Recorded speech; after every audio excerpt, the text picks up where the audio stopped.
শরীরে এবার একটা লড়ান হেরুমে চাইল পড়া পার্টি আছে বেগুনো ডাকে না আমাদের। আমি হেরুমে যাইতে পারুম না, তুই আমার জন্য আলাদা প্লেটে কইয়া চাইল লইয়া আমি এখানেই খামো। টিয়া দিছে 200 সাইলেন্সের জন্য, আমরা আলাদা সাইলেন্সি নিই। আরে বেড়া তোরা বলতে আসি না, তুই আলাদা প্লেটে করে চাইল লইয়াও আমি এখানেই খামো আনে, আর যদি না হয় সবার ডাইকে লইয়া যা। আমরা আলাদা দিলে তো লাভ না, আমরা তো ভূমি ডরে বেগুন জামালা দিয়ে হালাই দিবেন। তোরা বলছি না তুই সব করলে ডাইকে লইয়া। আচ্ছা দেয়া যায় না, কি আর আমরা খাই দেয়া যায় ওইটা। আয় আয় তাড়াতাড়ি আয়, সাইজা কেমনে তো ভূমি ডরে সাইজা। আয় বল। আর বাপ মা আরে ঢাকা শহরে আছে হড়ালে করার নাই, নাকি 14টা মাইছি। আল্লাহ বিসমিল্লাহ, আল্লাহ মিলাই দাও, আল্লাহ মিলাই দাও, সরে না মিলাই দাও আল্লাহ। এই বেটা তুমি এমন ভাবে ফু দিতে আসো থুতু সেটাবে পরে মোরা খাবো কেমনে? আর তুমি কি দোয়া কালাম কিছু জানো নাকি শুধু শুধু ফু দিতে আসো? আর হুজুরে আমাদের সব দোয়া কালাম শিখাই দিছে, সমস্যা নাই। আল্লাহ বিসমিল্লাহ, আমি ওকে খাইছি। আপনারা খান, ভালো দুঃখা খাও। হবে না ভাত খাইছি।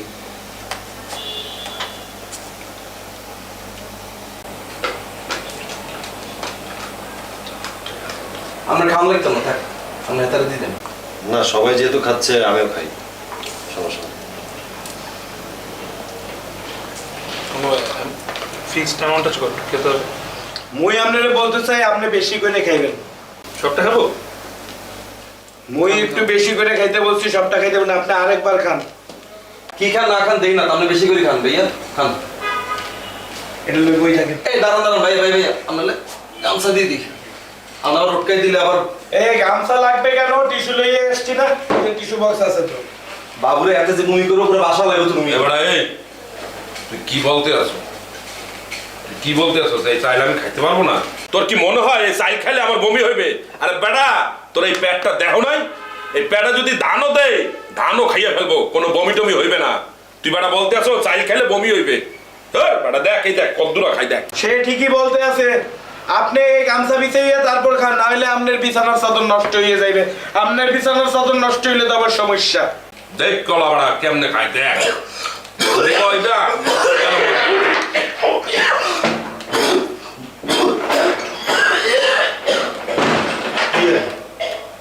রিঅ্যাকশন কি উল্টো হয়ে গেল? এবারে মুই আগেই বুঝছিলাম তুমি দোয়া কালাম কিছু জানো না। তুমি নির্ঘাত উল্টাপাল্টা দোয়া পড়ে ফুদেছো, এর জন্য এরকম ঘটনা ঘটছে। এটা তো পৃথিবীতে এক্সেপশনাল কেস। ভিকটিম কেন আসামি হয়ে যাইবে ভাই? এই হালাল ভালা করছি কি দেখছো? নিজের ফোন নিজে চুরি কইরা এখন পোলাপানের নাম দিতে আছে যে তার ফোন চুরি করছে। অসভ্য আমরা। এই হালাল ভালা বাইরা, তুই হললি নাকি বাড়া? এটা কোনো কাম করছো? Shit bro. আমি জানি না তোমরা কেন এত কমেন্ট পাস করতেছো, কিন্তু আমি সকাল থেকে কিছু খাইনি, পেট ফাঁকা ছিল, আর চালটাও ময়লা, তাই সহ্য হয়নি, বমি করে দিচ্ছি। That's it.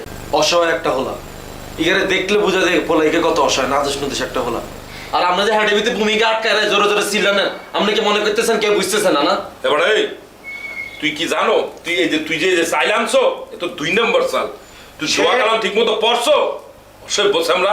এ আবু ভাই সে ঠিকই বলছে, সে 2 নাম্বার চাইলানে নেই, আপনি 1 নম্বরের বমির ওষুধ খাইয়ে জিত করে বইয়ে রয়েছেন। এর লেগে আপনার বমি হইতে আছেন, আর আপনি তো খাইলে কোনো কিছুর আউটপুট নাই, বাইরে আর বাইরে বাতাসের লগে বাইরে হয়ে যায়। সে চুরি করছে কিনা বুঝতে হইলে তোমাকে তার পিছনে যাই অবস্থান লইতে হইবে, বাতাস ফিল করতে হইবে। যদি কোনো বাতাস পাও বুঝবা যে সেই চুরি করছে। এবার এই মুখ সামলায় কথা বলো। তোর কি মনে হয় যে আমি বাতাস ছাড়তে আছি? আপনি ভালো বুঝবেন, আমেরিকা থাকেন, বাজে গন্ধ টন্ধ পান না, অন একটু পাইলেই বুঝে ফেলবেন।